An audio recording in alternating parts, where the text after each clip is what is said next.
Mi hijo me quitó las llaves de mi propia panadería. Me dijo que ya no podía ni sostener una charola sin temblar. Lo que él no sabe es que anoche firmé el traspaso del local a mi nombre real, el que él nunca conoció, y que los 40 clientes más fieles del barrio ya saben dónde encontrarme mañana. Me llamo Consuelo, tengo 63 años, y durante 35 años me levanté a las 3 de la mañana para encender los hornos de La Espiga Dorada, la panadería que fundé con mis propias manos en el corazón de la colonia Reforma, aquí en Guadalajara. Mis dedos conocen la masa mejor que cualquier máquina.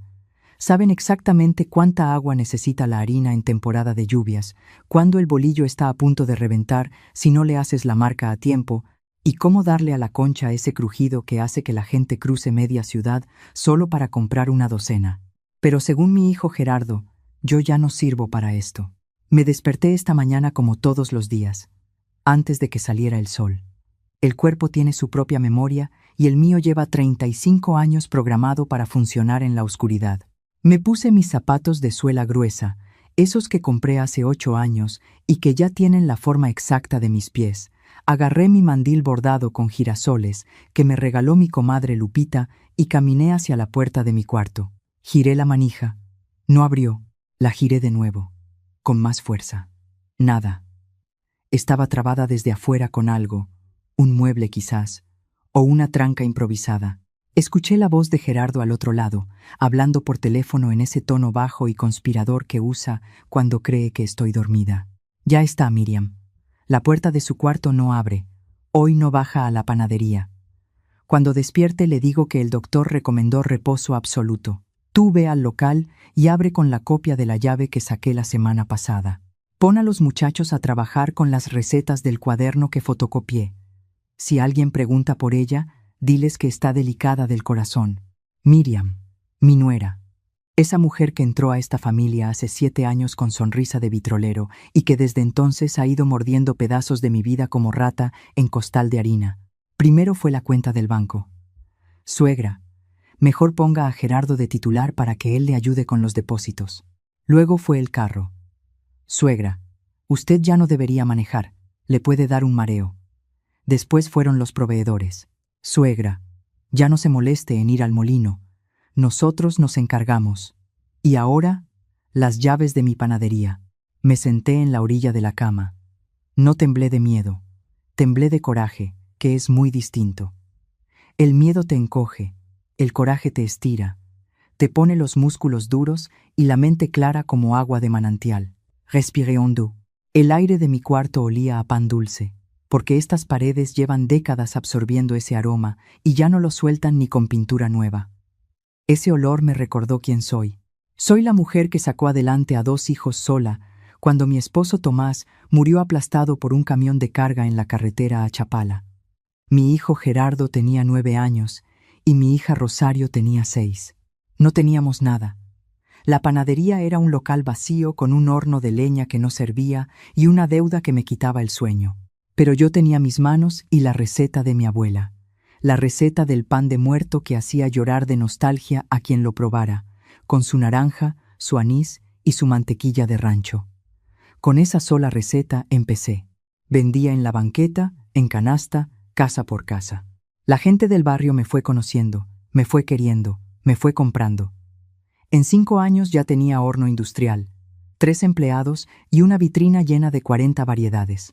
En 10 años, La Espiga Dorada era la panadería más famosa de la colonia. En 20 años, surtíamos pan para 3 mercados, 2 cafeterías y todas las fiestas del barrio. Todo eso lo hice yo. Con estas manos que Gerardo dice que tiemblan, miré la puerta cerrada de mi cuarto y tomé una decisión. No iba a gritar, no iba a suplicar, no iba a llorar, como lloran las viejas en las telenovelas. Iba a hacer lo que siempre he hecho cuando la vida me cierra una puerta, buscar la ventana. Y mi ventana, literalmente, daba al techo del patio de servicio. Ese techo de lámina que Gerardo nunca se molestó en arreglar, porque eso no se ve desde la calle. Lo que él no sabe es que hace 1 año, cuando empecé a notar sus maniobras, le pedí a don Refugio, el herrero del barrio, que me soldara unos escalones discretos en la pared exterior. Le dije que era para subir a tender ropa. Don Refugio no preguntó más. Me cobró 800 pesos y 1 kilo de cuernos de mantequilla cada semana durante un mes. Fue la mejor inversión de mi vida. Abrí la ventana despacio. El aire fresco de la madrugada jalisciense me golpeó la cara con olor a tierra mojada y jacarandas. Me quité los zapatos y los metí en mi bolsa de mandado, esa bolsa de plástico grueso del mercado de San Juan de Dios que llevo a todas partes. Bajé por los escalones de hierro con cuidado, sintiendo el metal frío bajo mis pies descalzos. Mis rodillas crujieron, pero aguantaron. Llegué al patio, me puse los zapatos de nuevo y caminé hacia la puerta trasera del jardín. Antes de salir, me detuve frente al viejo refrigerador descompuesto que Gerardo quiere tirar desde hace años, pero que yo defiendo con uñas y dientes porque tiene valor sentimental. Abrí la puerta oxidada.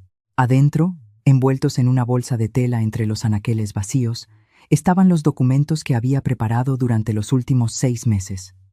Las escrituras originales del local de la panadería a mi nombre. Un contrato de arrendamiento de un nuevo espacio en la calle Independencia, firmado hace 3 semanas. Un estado de cuenta de una caja de ahorro popular donde había depositado, peso a peso, mis ganancias secretas de las últimas 2 décadas.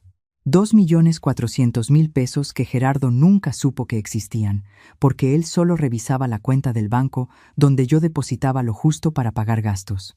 También saqué mi cuaderno. No la copia barata que Gerardo fotocopió creyendo que ahí estaban todos mis secretos.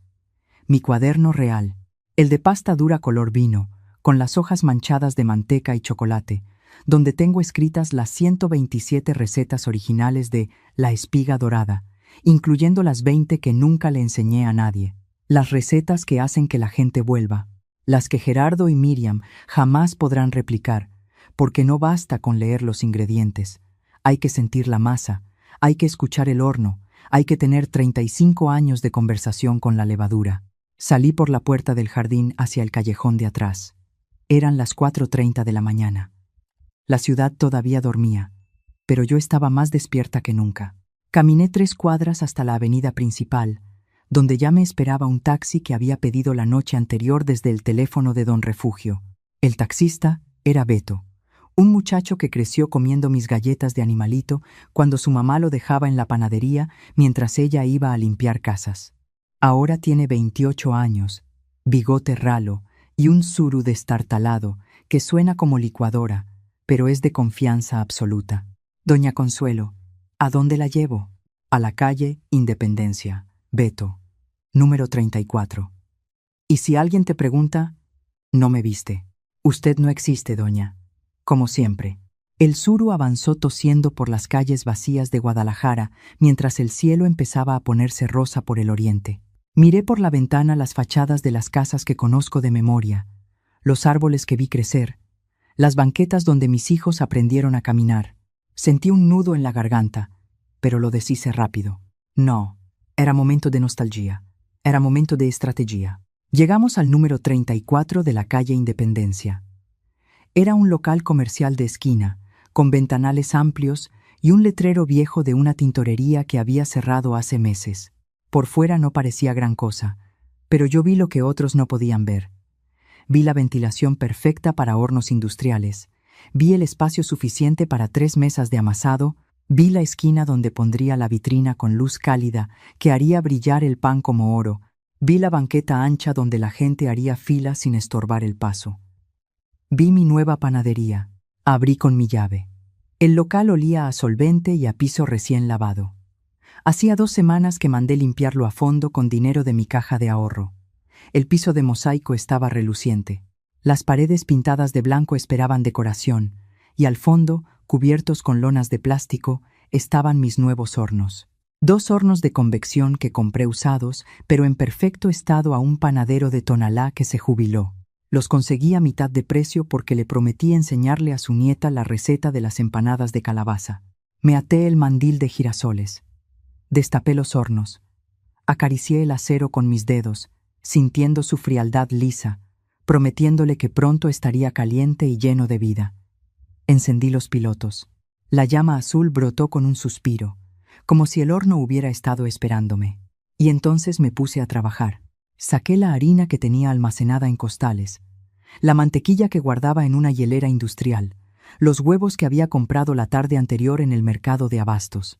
Mis manos encontraron su ritmo sin que yo tuviera que pensarlo. Harina, agua, sal, levadura, amasar, doblar, girar, golpear. El sonido de la masa contra la mesa de madera era como un corazón latiendo. Era el sonido de mi vida entera resumido en un gesto. A las 6 de la mañana, los primeros bolillos entraron al horno. A las 6:30, el aroma empezó a escaparse por la puerta entreabierta y a colarse por la calle como un mensaje cifrado que solo los verdaderos conocedores podían leer. Y los conocedores aparecieron. Primero fue doña Carmen, la del puesto de jugos de la esquina, que venía caminando con su mandil naranja y se detuvo en seco frente a mi local, olfateando el aire como un perro de caza. «¿Consuelo? ¿Eres tú? Conozco ese olor desde hace 30 años. Nadie más en esta ciudad hace que el bolillo huela así». Luego vino don Aurelio, el carnicero jubilado que camina todas las mañanas por el barrio para que no se le entuman las piernas. Después la maestra Elvira, que va temprano a la escuela primaria y que siempre compra 6 conchas para la sala de maestros. Luego el padre Ignacio, que salía de la parroquia rumbo a la misa de 7. Uno por uno, como si el aroma del pan fuera una señal de humo, mis clientes de toda la vida fueron llegando. «Doña Consuelo, ¿qué hace aquí?» «Abrí panadería nueva». «¿Y la espiga dorada?» «La espiga dorada soy yo, no el local. El local es un cascarón.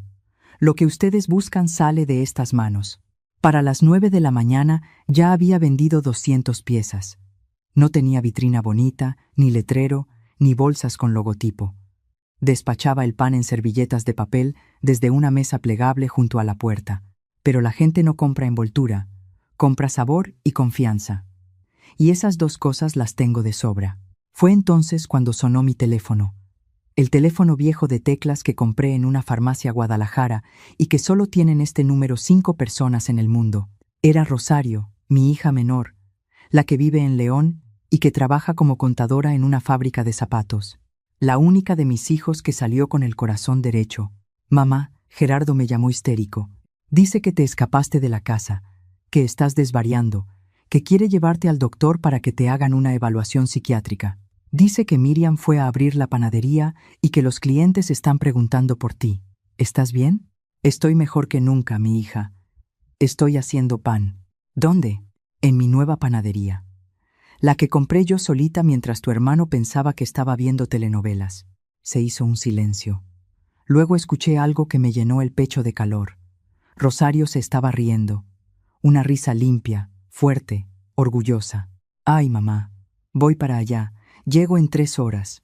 Trae tus zapatos cómodos, mija. Aquí se trabaja». Colgué y seguí amasando. A las 10 de la mañana llegó Gerardo. Lo vi estacionarse desde la ventana. Traía la camioneta que yo le compré hace 4 años para que repartiera pedidos, pero que él usa para llevar a Miriam al salón de belleza y a sus amigotes al estadio. Se bajó con la cara roja, la camisa mal fajada, y esa expresión de niño descubierto en la travesura que yo conozco desde que tenía 5 años y le robaba monedas a la alcancía de su hermana. Miriam venía atrás, con sus lentes oscuros de marca, tacones altos completamente absurdos para las banquetas rotas de Guadalajara y una carpeta bajo el brazo que seguramente contenía algún papel inventado para asustarme. Gerardo empujó la puerta del local y entró como toro en cristalería. «Mamá, ¿qué diablos estás haciendo aquí? Te estuvimos buscando por toda la colonia». Miriam casi llama a la policía. No dejé de amasar. Tenía las manos hundidas en una bola de masa para cuernos y no pensaba dejarla a medias por el berrinche de mi hijo. «Buenos días, Gerardo. ¿Quieres un café?» «Acabo de poner una olla». «No quiero café. Quiero que dejes esta locura y te vengas a la casa». «Estás enferma, mamá. El doctor dijo que». «¿Cuál doctor?» Lo interrumpí mirándolo a los ojos por primera vez. «El doctor Fuentes, que es amigo de Miriam y que me recetó pastillas para dormir que me dejaban como zombi. ¿Ese doctor?» «Porque ayer fui con la doctora Villaseñor, la internista del Hospital Civil, y me hizo un chequeo completo. Presión 120/80, glucosa normal, corazón fuerte como caballo de rancho. Aquí tengo los resultados». Saqué de mi bolsa de mandado un sobre manila y lo puse sobre la mesa, junto a la harina. Gerardo lo miró pero no lo tocó, como si fuera una víbora. Y también tengo esto, continué, sacando otro documento. Un certificado de competencia mental expedido por un psicólogo certificado por el DIF. Me evaluó la semana pasada. Lucidez perfecta, capacidad cognitiva intacta, ningún signo de deterioro. Por si a alguien se le ocurre la brillante idea de querer internarme o declararme incapaz. Miriam dio un paso atrás. Vi cómo se le movían los ojos detrás de los lentes oscuros, calculando, recalibrando. Ella era la cerebro de la operación. Gerardo solo ponía la cara y los gritos. «Suegra», dijo Miriam con esa voz dulce envenenada que usa para todo, «nadie quiere internarla. Solo estamos preocupados. Usted se fue de la casa sin avisar. Se metió a un local abandonado. Está sola». «No estoy sola». La interrumpí señalando con la barbilla hacia la puerta, donde doña Carmen, don Aurelio y otros 6 clientes observaban la escena como si fuera capítulo de telenovela. «Nunca he estado sola. Ustedes son los que van a estarlo si siguen por ese camino». Gerardo cambió de táctica. Bajó la voz, se acercó a mí y puso su mano sobre mi hombro. Ese gesto que aprendió a usar cuando quiere que le firme algo. «Mamá, mira, entiendo que estés molesta. Quizás nos pasamos un poco con lo de esta mañana, pero la panadería es de la familia. Tú la hiciste, sí, pero ahora yo la administro. Si te sales así, el negocio se cae. Los muchachos no saben qué hacer sin ti. Los clientes se van. Vamos a perder todo». Me limpié las manos en el mandil. Lo miré de frente. Vi en su cara los rasgos de Tomás, mi difunto esposo, pero sin su bondad. Los mismos ojos cafés, pero vacíos de la ternura que hacía que Tomás se levantara a las 3 de la mañana conmigo sin quejarse, que cargara los costales de harina con la espalda rota, que besara mis manos llenas de masa cada noche antes de dormir. «Gerardo, siéntate». Él dudó. No estaba acostumbrado a que yo diera órdenes. En los últimos años se había acostumbrado a darlas él. «Siéntate», repetí con la voz que usaba cuando era niño y rompía algo en la tienda. Se sentó. «La panadería del local viejo es mía. Las escrituras están a mi nombre desde 1991. El equipo industrial lo compré yo. La clientela la construí yo. Las recetas son mías. Tú no administras nada, hijo. Tú cobras en la caja y le das el dinero a tu esposa para que lo gaste en cosas que no necesitan. Eso no es». No terminé. Hace 6 meses empecé a revisar los libros de contabilidad, los que tú llevas en esa computadora que compraste con mi dinero. ¿Sabes qué encontré? Que en los últimos 3 años la panadería factura 80,000 pesos mensuales, pero solo aparecen depositados 30,000 en la cuenta que yo veo. ¿Dónde están los otros 50,000 de cada mes, Gerardo? El silencio fue brutal.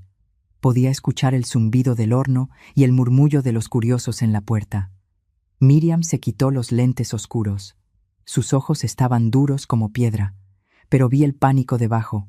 «Son gastos operativos, suegra», dijo ella rápidamente. «Mantenimiento, nómina, insumos. Los insumos los pago yo directamente en el molino y en el mercado. Siempre lo he hecho. La nómina la conozco porque yo misma les pago en efectivo a los muchachos cada viernes. Y el mantenimiento lo hace don Refugio por pan y amistad. Así que no me vengan con cuentos. Ese dinero se lo han estado robando durante años. Mi dinero. El que gané con estas manos». Gerardo bajó la cabeza. Miriam apretó la carpeta contra su pecho como un escudo. «Pero no vengo a pelear por eso», continué. Y mi voz se suavizó un grado. «Solo un grado. Vengo a informarles que a partir de hoy la panadería del local viejo queda cerrada». «No puedes hacer eso», saltó Gerardo. «Soy la dueña. Puedo hacer lo que quiera con mi local. Y lo que quiero es cerrarlo. Ya hablé con el abogado. Mañana se pone el candado. Si quieren seguir vendiendo pan, consigan su propio local, sus propios hornos y sus propias recetas, porque las mías me las llevo». Levanté mi cuaderno de pasta color vino y lo abracé contra mi pecho. «Mamá, sin ese cuaderno no podemos hacer nada», dijo Gerardo, y por primera vez escuché miedo real en su voz. No el miedo de perderme a mí, sino el miedo de perder el dinero. «Exactamente, hijo. Sin mí no pueden hacer nada. Lástima que tardaste tanto en darte cuenta». Miriam jaloneó a Gerardo del brazo y lo sacó del local, susurrándole cosas al oído. Los vi subirse a la camioneta y arrancar con un chirrido de llantas que hizo voltear a los transeúntes. Me quedé parada en la puerta, con el delantal lleno de harina y el corazón latiendo fuerte. Doña Carmen se acercó y me puso la mano en el hombro. ¿Estás bien, Consuelo? Estoy perfecta, Carmen. Pásame los huevos de la hielera. Tengo que hacer 10 kilos de polvorones antes de mediodía. La noticia corrió por el barrio como pólvora en castillo de feria. Para la tarde, mi nuevo local estaba lleno, no de clientes normales, sino de la vieja guardia, la gente que me conoce desde que vendía pan en canasta con mis hijos colgados de la falda. Don Porfirio, el dueño de la tortillería más grande del Rumbo, llegó con 3 cajas de leche que le sobraron de un pedido. Para tus atoles, Consuelo. No me debes nada. La señora Trini, que tiene el puesto de flores en el Mercado Libertad, trajo un ramo de cempasúchiles y lo puso en la entrada, para que huela a bendición. El maestro Cisneros, que da clases de música en la secundaria del barrio, trajo una grabadora vieja y puso un disco de Javier Solís, porque sabe que yo amaso mejor con boleros. Cada persona que entraba traía algo, un comal, una charola, unos moldes. Como si supieran que yo empezaba de nuevo y quisieran asegurarse de que no me faltara nada. No era caridad, era reciprocidad. Durante 35 años, yo les fié pan cuando no tenían dinero. Les regalé rosca de Reyes cada 6 de enero. Les hice pasteles de cumpleaños a precio de costo.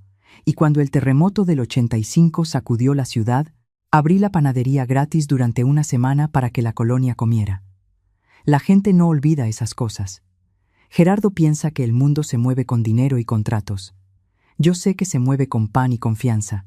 A las 5 de la tarde, mientras sacaba del horno la tercera tanda de conchas perfectas, con su costra crujiente y su interior esponjoso que huele a vainilla y a domingo de infancia, llegó Rosario. Mi hija venía con los ojos brillantes, el pelo recogido en una trenza práctica y unos tenis gastados de tanto caminar por la fábrica. Entró al local, miró los hornos, miró la masa, me miró a mí y empezó a llorar. «Ay, mamá, me vas a matar de orgullo. No llores, que se te sala la masa. Mejor ponte un mandil y ayúdame con las orejas. La gente las está pidiendo y no me doy abasto». Rosario se lavó las manos, se amarró el mandil y se puso a trabajar a mi lado. No tuve que enseñarle nada. Ella aprendió de chiquita, viéndome, tocando, oliendo. Sus manos recordaban los movimientos, aunque llevara años sin hacerlos. Madre e hija, codo con codo, hablando sin hablar, comunicándonos con el ritmo de las manos sobre la harina. ¿Y Gerardo?, preguntó ella después de un rato. Vendrá. Cuando el hambre apriete, vendrá. ¿Y si no viene? Entonces aprenderá de la manera difícil que en esta vida nadie te debe nada, ni siquiera tu madre. Al día siguiente, como le dije al abogado, mandé cerrar el local viejo. Don Refugio soldó una cadena con candado en la puerta principal. Gerardo llegó a las 7 de la mañana con Miriam y se encontró con el local clausurado. Según me contó la vecina de enfrente, Miriam pateó la puerta y se rompió el tacón del zapato. Gerardo llamó a un cerrajero, pero el cerrajero, que es sobrino de don Aurelio, le dijo que sin la autorización de la dueña no podía abrir nada. Pasaron 3 días. 3 días en los que mi nuevo local de la calle Independencia no dejó de crecer. Rosario se quedó conmigo, pidió vacaciones en la fábrica. Juntas pintamos un letrero nuevo con pintura que nos regaló el ferretero del barrio. La espiga de Consuelo. Debajo, en letras más chiquitas. Donde el pan todavía se hace con las manos y el corazón. Los clientes del local viejo fueron migrando uno por uno, siguiendo el aroma como abejas al panal. Algunos llegaban confundidos. Doña Consuelo, fui a la espiga dorada y estaba cerrada. Sí, mi hijo la cerró, pero aquí estoy. Y con eso bastaba. Al 4.º día, Gerardo apareció. No vino en la camioneta, vino caminando. Lo vi desde lejos, acercándose por la banqueta con las manos en los bolsillos y la cabeza gacha. Ya no traía su camisa de marca ni sus zapatos de hebilla. Traía unos jeans viejos y una camiseta blanca arrugada. Miriam no estaba con él. Entró al local y se quedó parado frente al mostrador, sin decir nada, mirando las charolas llenas de pan como si fueran un idioma que había olvidado. ¿Quieres un café?, le pregunté desde la mesa de amasado, sin dejar de trabajar. Mamá, dijo, y su voz sonó diferente. Rota, pero no de la manera que rompen las mentiras, sino de la manera que rompe la vergüenza cuando por fin la miras de frente. Miriam se fue. No dije nada. Seguí amasando. Se fue ayer. Se llevó la ropa, la tele nueva, las joyas que te sacamos de la caja fuerte, todo lo que cupiera en su carro. Me dejó una nota diciendo que no se casó conmigo para ser pobre. Seguí amasando. La masa necesitaba 10 minutos más de trabajo. Los sentimientos de mi hijo podían esperar, pero la levadura no. No tengo dinero, mamá. La cuenta que manejábamos está vacía. Miriam sacó todo antes de irse. Ayer cené un plato de frijoles que me regaló la vecina. Dejé la masa reposar. Me limpié las manos. Caminé hacia él.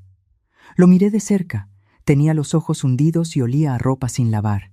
Mi hijo, que siempre andaba perfumado y peinado de raya, ahora parecía un perro mojado buscando refugio. Sentí eso que sienten todas las madres del mundo cuando ven sufrir a un hijo, aunque ese hijo se lo haya buscado. Un jalón en el pecho, unas ganas brutales de abrazarlo y decirle que todo va a estar bien, pero no lo hice, porque abrazarlo ahora sería enseñarle que siempre habrá alguien que lo rescate, y esa lección es la que lo convirtió en lo que es. ¿Vienes a pedirme dinero? No. Bajó la cabeza. Vengo a pedirte trabajo. Lo miré largamente. Vi al niño de 9 años que me ayudaba a cargar charolas antes de ir a la escuela. Vi al muchacho de 18 que prefirió quedarse en la panadería en vez de estudiar una carrera. Vi al hombre de 30 que empezó a creer que la vida se le debía. Vi al hijo de 37 que me quitó las llaves de mi propio negocio y me encerró en mi cuarto. El trabajo aquí es duro, Gerardo. Se empieza a las 3 de la mañana. Se carga harina, se friegan charolas, se barre, se trapea. No hay oficina con aire acondicionado ni silla giratoria. Lo sé. El sueldo es 800 pesos al día, más comida. Se paga al final de la jornada. No hay adelantos. Está bien. Y hay una condición más. Lo miré a los ojos. Los mismos ojos cafés que me miraban con adoración cuando tenía 5 años y que me miraban con desprecio hace una semana. Vas a empezar desde abajo. No como gerente, no como encargado, no como hijo de la dueña. Vas a empezar como aprendiz. Y tu maestra va a ser tu hermana Rosario. Ella manda. Si ella te dice que laves los pisos, lavas los pisos. Si te dice que cargues costales, cargas costales. Y si te dice que hagas los cuernos de mantequilla, más te vale que te salgan perfectos, porque el pan chueco no se vende. Vi cómo tragaba saliva. Su orgullo y su estómago vacío peleaban dentro de él como gatos en costal. El estómago ganó. Acepto, dijo. Bien. Allí hay un mandil limpio. Hoy empiezas lavando las charolas del turno de la mañana. Tienen grasa de 3 horas. Vas a necesitar estropajo de metal y paciencia. Gerardo tomó el mandil. Se lo puso con torpeza, como un niño que se disfraza por primera vez. Caminó hacia el fregadero donde se apilaban 40 charolas negras de grasa. Abrió la llave del agua, tomó el estropajo y empezó a tallar. Al principio lo hacía mal.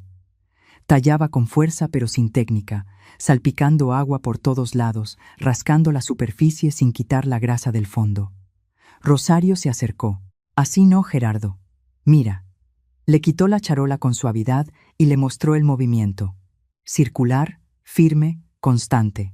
Tienes que ir con el grano del metal, no en contra. Como acariciar, pero con fuerza. ¿Ves? Así sale todo. Gerardo la miró. Su hermana menor, la que él siempre desestimó por no tener ambición, ahora le estaba enseñando a lavar una charola. Asintió sin decir nada y siguió tallando, esta vez mejor. El sonido del estropajo contra el metal llenó la cocina con un ritmo áspero y honesto. Yo volví a mi masa, pero mientras amasaba, los ojos se me aguaron. No de tristeza, de alivio, porque hay un momento en la vida de toda madre en que te das cuenta de que no puedes salvar a tus hijos del mundo, pero sí puedes enseñarles a sostenerse solos. Y a veces la única manera de enseñarles es quitarles el piso y dejar que sientan el golpe. La semana fue larga. Gerardo llegó cada mañana a las 3 en punto. Al principio con cara de muerto, arrastrando los pies, quejándose en silencio del dolor de espalda y las manos ampolladas. Pero al tercer día algo cambió. Lo vi acomodar las charolas en el horno con cuidado, girándolas para que el calor llegara parejo. Lo vi barrer la harina del piso sin que nadie se lo pidiera. Lo vi probar la masa con los dedos y fruncir el ceño, tratando de entender por qué unas veces queda elástica y otras veces queda dura. Al quinto día, me pidió que le enseñara a hacer conchas. ¿Conchas?, pregunté levantando una ceja. Siempre fue el pan favorito de papá, ¿no? Me acuerdo que los domingos le llevabas una bolsa a la cama con café de olla. Me quedé helada. No esperaba que recordara eso. Tomás llevaba muerto casi 30 años. Y yo pensé que Gerardo había borrado esos recuerdos junto con todo lo bueno que alguna vez tuvo dentro. Sí, dije tragando el nudo de la garganta. Era su favorito, con la costra de vainilla y chocolate. Enséñame. Me sequé las manos. Saqué la harina especial, la mantequilla suave, el azúcar glass, puse los ingredientes frente a él como un altar. La concha es el pan más difícil que hay, Gerardo, porque parece sencilla pero tiene dos masas. La de adentro y la costra de arriba. Si la de adentro queda dura, no importa qué tan bonita se vea por fuera, no sirve. Y si la costra no tiene el grosor exacto, se quiebra en el horno y queda fea. Como las personas, murmuró él, y no supe si hablaba del pan o de sí mismo. Le enseñé, paso a paso, como me enseñó mi abuela a mí cuando tenía 12 años en la cocina de su casa en Tlaquepaque, con las manos metidas en la masa y el corazón metido en cada palabra. Le enseñé a sentir la temperatura con el dorso de la mano, a escuchar el sonido que hace la masa cuando tiene el punto exacto de fermentación, a cortar la costra con el molde de hojalata en movimientos seguros. La primera concha le salió chueca, con la costra descentrada y el interior crudo. La segunda salió mejor pero demasiado dura. La tercera era comestible pero no vendible. La cuarta fue digna. La sacó del horno con las manos enfundadas en guantes viejos de asbesto. La puso sobre la mesa con una delicadeza que nunca le había visto. La costra de vainilla tenía un color dorado perfecto. Las grietas dibujaban el patrón clásico de la concha marina, y al partirla, el interior se abrió esponjoso, tibio, con ese aroma que te transporta a una cocina donde alguien te quiere. Gerardo la miró como si hubiera creado algo vivo, y en cierto modo lo había hecho. ¿Puedo probarla?, preguntó. Es tuya, tú la hiciste. Le dio un mordisco. Masticó despacio, con los ojos cerrados, y entonces hizo algo que no hacía desde que tenía 14 años, y le gané una apuesta jugando lotería en la feria de octubre. Lloro. No fue un llanto escandaloso. Fue una lágrima sola, gruesa y silenciosa, que le bajó por la mejilla y cayó sobre el mandil empolvado de harina. Se la limpió rápido, avergonzado, pero yo la vi. Y esa lágrima valía más que todos los pesos que me robó. Está buena, mamá, dijo con la voz entrecortada. Sabe como las que hacías los domingos. Sabe mejor, le dije. Porque esta la hiciste tú. Esa noche, después de cerrar el local y barrer la harina del piso, me quedé sola en la cocina. Rosario se había ido a descansar al cuartito de atrás que habilitamos como dormitorio temporal. Gerardo se fue caminando a la casa vieja, que ahora estaba vacía y oscura, pero que al menos tenía techo. Me serví un atole de guayaba que había sobrado del día, bien caliente, con su espuma rosa arriba. Me senté en el banquito de madera junto al ventanal y miré la calle Independencia. Las farolas pintaban charcos de luz amarilla en la banqueta. Un perro callejero dormía frente a la puerta de la ferretería. Todo estaba tranquilo. Miré mis manos alrededor de la taza caliente. Están viejas, no voy a mentir. Tienen manchas cafés del sol, las venas se marcan como ríos en un mapa, los nudillos están hinchados de tanta artritis que nunca trato. Pero estas manos saben hacer algo que las manos jóvenes y suaves de Miriam nunca supieron. Saben crear algo de la nada, saben tomar harina, agua y fuego, y convertirlos en algo que alimenta el cuerpo y el alma de un barrio entero. Gerardo me quitó las llaves de mi panadería pensando que sin llaves yo no era nada. No entendió que yo no necesito llaves, porque las puertas se me abren solas. No por dinero ni por poder, sino porque durante 35 años le di pan caliente a mi gente cuando nadie más lo hacía. Me terminé el atole. Lavé la taza, la sequé y la puse en su lugar. Apagué las luces del local y subí al cuartito donde tengo un catre y una cobija. Antes de acostarme, abrí mi cuaderno de recetas y escribí una nueva entrada en la última página. No era una receta de pan, era una receta de vida. Ingredientes para empezar de nuevo. Un par de manos que no le tengan miedo al trabajo, una pizca de orgullo bien medida, 2 cucharadas de paciencia, un puño de gente buena y todo el fuego que quepa en el horno del corazón. Mezclar con fe. Hornear a fuego lento. Servir caliente. Rinde para toda la vida. Cerré el cuaderno y apagué la luz. Mañana tengo que levantarme a las 3. Hay pan que hacer, una hija que abrazar y un hijo que seguir enseñando. La masa no espera, y yo tampoco. Tengo 63 años. Mi hijo me dijo que ya no servía. Mi nuera me robó y se fue. Mi panadería vieja está cerrada con candado. Y sin embargo, aquí estoy, en un local prestado por la vida, con los hornos encendidos, la harina lista y el corazón más vivo que nunca. Porque la verdad que solo entienden las mujeres que han amasado su destino con las manos desnudas, es que la edad no te quita la fuerza, te la concentra. Como la masa cuando la dejas reposar, se hace más firme, más elástica, más resistente. Y este pan que estoy horneando ahora, este pan de mi nueva vida, va a ser el mejor que haya hecho jamás. Porque lleva el ingrediente que ningún recetario te enseña, el que solo se consigue después de haberlo perdido todo y haberte encontrado a ti misma entre la harina y el fuego. Lleva libertad. Y la libertad, como el buen pan, sabe mejor cuando la haces con tus propias manos.